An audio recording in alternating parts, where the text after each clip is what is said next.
ఉంటుంది సార్. నా పేరు లక్ష్మణ. మా ఇంటి కొడుకు 15 రోజులు తాగుతూ ఉండు మెంటల్ క్రాక్ అయ్యి ఎట్లైనా ప్రవృత్తి చేస్తుంటే ఆసుపత్రి తోలుకొని వచ్చినాం సార్. తోలుకొని వస్తే వాళ్ళు ట్రీట్మెంట్ సభలో కొంచెం తనలాడి డ్యామేజ్ అయింది సార్ సామాను. ఏదో తప్పైంటే మీరు క్షమించండి సార్. డ్యామేజ్ అయినందుకు మీరంతా మీరే దేవుడు అనుకోండి సార్. కాపాడండి మమ్మల్ని. టెండర్ లాంటి వాళ్ళు మీరే చూడండి సార్.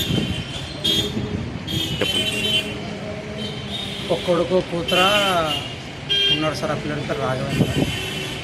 తాగి ఇట్లా మెంటల్ ప్రవర్తిస్తాడు సార్. ఈడిగ రాఘవేంద్ర, వయసు సుమారు 30 సంవత్సరాలు, సన్ ఆఫ్ ఈ పెద్ద నరసప్ప,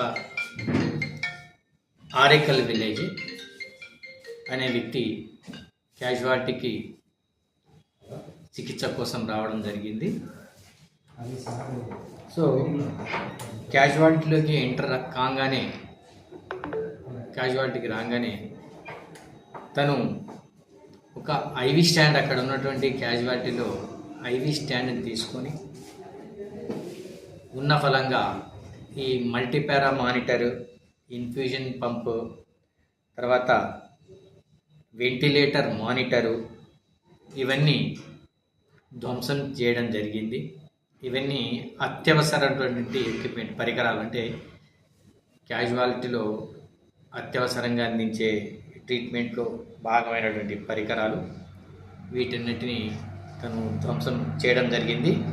ఈ ధ్వంసం చేసే క్రమంలో అక్కడ ఇమ్మీడియట్గా మా హాస్పిటల్ సిబ్బంది, అక్కడ ఉన్నటువంటి సెక్యూరిటీ స్టాఫ్, అలాగే క్యాజువాలిటీ ఉన్నటువంటి పేషెంట్స్, వాళ్ళ పేషెంట్ బంధువులు అతన్ని ఇమ్మీడియట్గా పట్టుకొని అక్కడ పోలీస్ హౌస్ పోస్ట్లో ఉన్నటువంటి పోలీసులకు అతన్ని అప్పగించడం జరిగింది. ఈ హాస్పిటల్లో పరికరాలు దాదాపు తను ధ్వంసం చేసిన పరికరాలు 1.5 నుండి 2 లక్షల వరకు ఈ నష్టం జరిగింది.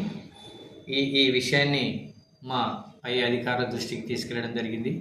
అలాగే ఉన్న విషయాన్ని పోలీస్ వారికి, ఆదోని 1 టౌన్ పోలీస్ వారికి ఈ కంప్లైంట్ రూపంలో ఇవ్వడం జరిగింది. సో ఇది రికవరీ ఎట్లా చేస్తారు? ఈ ధ్వంసమైనటువంటి పరికరాలు రికవరీ అనేది మేము పోలీస్ వారికి కంప్లైంట్ చేశాం. మా పై ఉన్నతాధికారులకు కూడా ఈ విషయాన్ని చెప్పడం జరిగింది. మా పై అధికారులు కూడా మామూలుగా చట్టపరంగా ఏదైతే చేయాలో అంటే పోలీస్ వారికి కంప్లైంట్ చేయడం జరిగింది. ఇంకా ఇది రికవరీ అనేది మా చేతుల్లో లేని పని. కాకపోతే నా విన్నపం ఏంటంటే,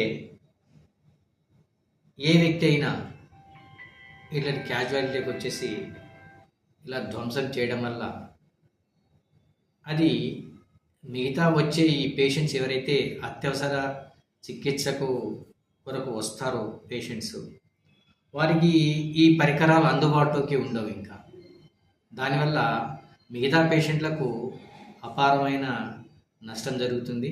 కాబట్టి దయచేసి ఏదైనా పేషెంట్లకు ఏదైనా ఇబ్బంది ఉంటే ఉన్నతాధికారుల దృష్టికి తీసుకురావటము, లేదా డాక్టర్ దృష్టికి తీసుకురావడం తీసుకొని వాళ్ళ ఆరోగ్యాన్ని కుదుటపరచుకోవాల్సింది తప్పితే ఇలా హాస్పిటల్ పరికరాలను ధ్వంసం చేయడం వల్ల లాభం మాట వదిలిపెట్టి వాళ్ళేదో ఆత్మసంతృప్తి ఉంటుందేమో కానీ, బట్ ఇది ప్రజలకి, మిగతా వచ్చే పేషెంట్లకి తీవ్ర నష్టమవుతుంది. కాబట్టి దాన్ని దయచేసి అందరూ ఒకసారి ఆలోచించాల్సిందిగా నేను పదే కోరుతున్నాను. తర్వాత ఈ పేషెంట్ తర్వాత మాకు తెలిసిందంటే, మరి ఆ పేషెంట్ మరణించిన తర్వాత మా డాక్టర్స్ ఎగ్జామిన్ చేయడం జరిగింది. ఎగ్జామిన్ చేసిన తర్వాత తనకి మతి స్థిమితము బాగాలేదేమో అన్న ఉద్దేశంతో తనకి సెడేషన్ కూడా పరీక్షించి మళ్ళీ మా డాక్టర్సే తనకి సెడేషన్ ఇవ్వడం జరిగింది. ఇచ్చిన తర్వాత వాళ్ళ బంధువులకు అప్పగించేసి పోలీసు వారికి ఈ ఇన్ఫర్మేషన్ ఇవ్వడం జరిగింది. Good news. Good name sir మీ గుడ్ నేమ్. నా పేరు డాక్టర్ శ్రీనివాస నాయక్. నేను incharge superintendent government general hospital Adoni.